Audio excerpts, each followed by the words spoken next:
കൊല്ലം Cheerankavu junction കുളമായിട്ട് വർഷങ്ങളായി. പക്ഷേ അധികാരികൾ ആരും തിരിഞ്ഞു നോക്കുന്നില്ലെന്നാണ് കുടുംബത്തിന്റെ പരാതി. റോഡിലെ കുഴി നികത്തി ഈ ദുർഗതി ഒഴിവാക്കി തരണമെന്നാണ് യാത്രക്കാരും പ്രദേശവാസികളും ആവശ്യപ്പെടുന്നത്. കൊല്ലം തിരുമംഗലം ദേശീയപാതയിലെ പ്രധാന ജംഗ്ഷനായ ചീരങ്കാവിലെ റോഡിന്റെ അവസ്ഥയാണിത്.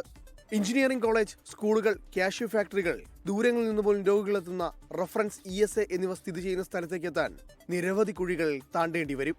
എന്നാൽ വൻ തിരക്കുള്ള ഈ റോഡിലെ കുഴികൾ അധികാരികൾ കണ്ടമട്ടേയില്ല.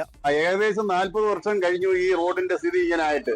എങ്ങനെ താറി ചെയ്താലും ശരി തന്നെ ഒരു 3 മാസം കഴിയുമ്പോൾ വാട്ടർ അതോറിറ്റിക്കാർ വന്ന് വെട്ടിപ്പൊളിക്കും. ചുരുക്കം പറഞ്ഞാൽ ഈ 40 വർഷം കൊണ്ട് ഒറ്റ ദിവസം പോലും പൊടി തിന്നാതെ ഇവിടെയുള്ള കച്ചവടക്കാർക്ക് ജീവിക്കാനൊക്കത്തില്ല. റോഡുകളുടെ ഈ ശോചനീയാവസ്ഥ മുഖാന്തരം ആഴ്ചയിലൊരിക്കൽ വണ്ടി വർക്ക്ഷോപ്പിൽ കയറ്റേണ്ട സ്ഥിതിയാണെന്ന് ബസ് ഡ്രൈവർമാർ പറയുന്നു. ഓട്ടോ ഡ്രൈവർമാരുടെ രാവിലത്തെ പണിയെന്നത് ഈ ചിതറിക്കിടക്കുന്ന മെറ്റലുകൾ മാറ്റുക എന്നതാണ്.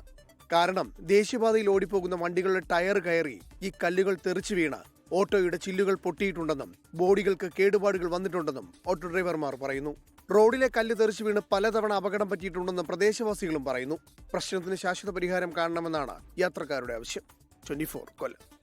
ലോകത്തെവിടെയായാലും ഏത് സമയത്തും 24 വാർത്തകളും ഓഗ്മെന്റഡ് റിയാലിറ്റി പാക്കേജുകളും എക്സ്പ്ലെയിനറുകളും വിശദമായി കാണാൻ ഞങ്ങളുടെ യൂട്യൂബ് ചാനൽ നിങ്ങൾക്ക് സബ്സ്ക്രൈബ് ചെയ്യാം.